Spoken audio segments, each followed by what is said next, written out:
Okay, so I just played Tarisland, which is a cross-platform MMORPG published by the giant Tencent, and this game was just released a couple of days ago, both on PC and mobile. In this series, I will explore the monetization practices of the game, and since the game is free to play, I will also try to provide some examples and comparisons between a free-to-play player and someone who chooses to spend real money on the game, so you can get a much better understanding of what is going on. Tarisland has an in-game economy that, much like any other MMORPG, is backed up by gold, but unfortunately, it isn't the only currency in this game. In fact, you have so many different weird systems and currencies in this game that just feel very intentional to confuse the players, but I am primarily going to talk about those that matters the most. There's a premium currency called crystals that you can right now directly purchase with real money and then exchange for in-game gold. That's right, whatever reason you have for not wanting to grind out as free to play, if you feel like getting more gold in the game, you are able to do that. But are there ways you can earn gold without having to purchase these crystals?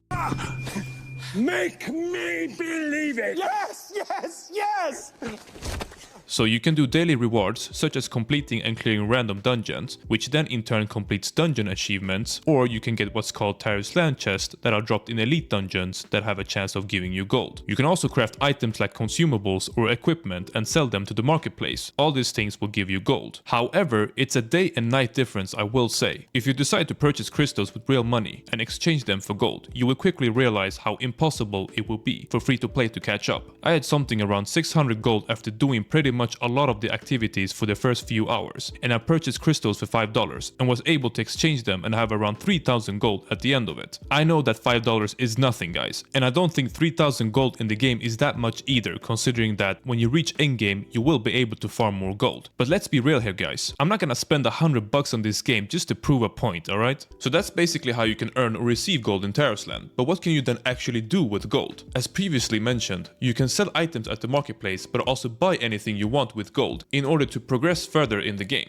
Anything from consumables that help you in PvE or PvP battles to materials for crafting advanced items to equipment, all of it can be purchased from here. It is worth mentioning though that for equipment like armor, you will not be able to purchase the absolute best gear in the game, but you will be able to purchase gear that is pretty much close to being the best. I believe some of the best in slot gear are only unlocked by endgame raid content, and in order to participate, you will still need to have a pretty good build. This is because there are item or gear levels that you need in order to qualify for that type of endgame content, and some of that gear has to be crafted. Now, how about the fundamentals of the game, like crafting and harvesting? You can choose up to 4 crafting professions in this game, and the way you progress with crafting and harvesting is with something called proficiency. Higher proficiency unlocks more advanced crafting items, and after a certain amount of proficiency, older items will no longer grant more proficiency. Okay, that's fine, but we also have something called vigor, which essentially works as a cap or limit of how much you can craft and harvest per day. So as you can see, if I collect or harvest these materials, it will say that it costs me a certain amount of vigor, meaning that I cannot do this for as long as I want. This includes crafting items, as it will require vigor. You are basically capped at how much you can do these activities every day. Now, why is this relevant? Well, because there are ways you can increase your vigor, but for free to play it will take significantly longer. There are specialization perks for both collecting and crafting items that will consume less vigor from you that anyone can take advantage of. For example, instead of regenerating only one vigor point for every 15 minutes, you can regenerate one vigor point for every 7 minutes. So it depends on the perks that you choose to unlock, but you won't be able to escape the fact that you will still be limited by a certain amount of vigor. You also have vigor potions that can be obtained by opening chests, doing quests or completing achievements, but you are never guaranteed to get them. And I'm afraid I don't really know what the drop rate of these potions are, but so far I have not been getting any vigor potions from doing those activities. The only guarantee you have of obtaining a vigor potion, as far as I'm aware of, is by purchasing one directly from the Destiny shop, and you need Destiny tokens from doing daily activities. It also seems like you will have to wait an entire week before you can buy those potions again. And that's about it. For someone with a bunch of gold, you can buy all of the materials in the marketplace directly that you need for crafting. This means that you don't need to harvest any materials at all. And remember that harvesting materials also consume vigor, so you get to save a lot of time and spend most of your vigor only on crafting, which will speed up your proficiency level much faster. There's also a monthly ticket that gives you a bunch of benefits benefits in the game,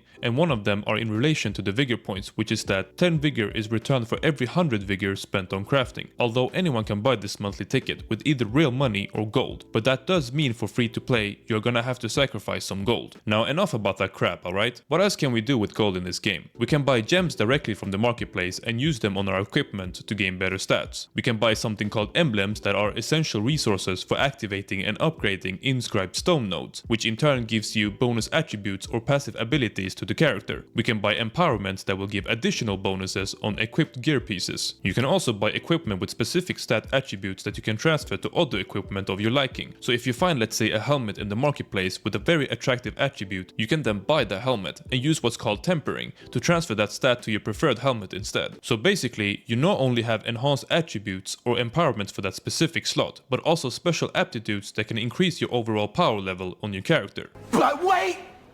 There's more! There are passive abilities or traits for mounts that can be purchased directly with gold that will enhance your progression as well. Right now, every time you talk to an NPC, you get dismounted, but with a mount trait called Equal Rights, yeah, don't ask me why it's named like that, you no longer get dismounted. Other things could be allowing the mount to walk on water, or allowing the mount to not dismount when harvesting resources, or increasing the speed of the mount, and so on. While most of these things are absolutely achievable as free to play because of the gold currency alone, it will still speed up your progress by a lot if you purchase crystals with real money and then exchange them for gold. I think that's pretty much it in terms of what you can do with gold currency in the game. There are other things you can buy as well, but without gold and only real money, such as a battle pass that costs about $20, and a battle pass will also give you certain benefits like gold, chests, and other items. I may have forgotten to tell you guys, but there is also no visual progression in this game, which I know to many people is a big disappointment. Look at me removing some of my gear. It does not even affect my appearance. I'm still holding on to a damn staff despite not wielding one. The way you change your character's appearance is by obtaining or purchasing skins and costumes. You can actually earn skins free to play, but again, it's going to take you longer compared to someone that is willing to directly purchase the skins or costumes with real money. This is quite frankly a gacha system where you essentially roll to receive a random thing, which can be anything from an emote to a skin or costume, but they are at least transparent with the actual rates and the prize pool chance that you have. Although it's crazy hard to receive any of the more legendary quality costumes, as it can go down as much as 1% chance or even lower than that. What's more shocking to me is that there's a different currency here called Arc of Destiny that can be used to purchase these much cooler costumes and mounts. But guess what? You only get a small number amount of Arc of Destiny tokens every time you roll a duplicate appearance, and there seems to be no other way to get those tokens other than to roll the gacha. So not only could it take you thousands of dollars to just receive the exact costume that you want, but also more if you want to obtain some of these cool looking mounts on top of that. Oh, and let me just drop another bomb for you guys. It seems that some of the progression in Tarisland is also seasonal. While you will be able to experience new PvE and PvP content, players will still have to catch up between these seasons. So I really wonder how much of an advantage you can get here if you decide to swipe that credit card every time a new season comes out. Now, I am sure that I have probably missed a thing or two when it comes to how Tencent have chosen to monetize this game, but the reality is that this game has so many different currencies, it's actually difficult to keep track of what they are all responsible for. Do I think Tarisland has some of the worst monetization practices ever? I don't want to shit on the game just for the sake of these practices. Generally speaking, you can still do and engage in a lot of the content as a free-to-play player in Tarisland. This is because a lot of the practices that are brought up can be purchased or bought with the gold currency, and since there are several ways to earn gold without having to spend real money, it then doesn't come off as being too aggressive, so to speak. However, make no mistake about it, this game is not far away from taking the title from a game like Diablo Immortal, so it's pretty bad regardless of how you try to look at it. And believe it or not, but this is actually not the worst part in my opinion. The worst part is that it's incredibly dishonest and dirty to advertise this game as not being pay to win, and it would have been a million times better for them if they had not just addressed it at all. The fact that they chose to publish this game in the West with the narrative that the game isn't pay to win is just a test to see how dumb we guys really are here, and how much we are willing to ignore our own eyes. I don't say this to insult anyone,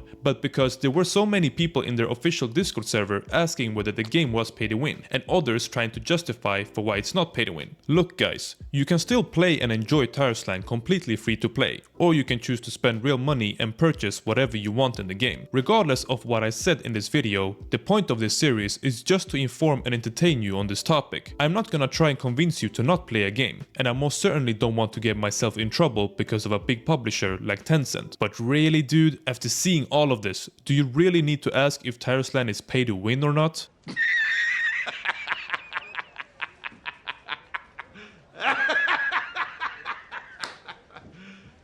Are you serious? Thanks to the subscribers and to the people liking my videos. Let me know if you have anything you agree or disagree with and if you would like me to continue this series. Have a good day, folks.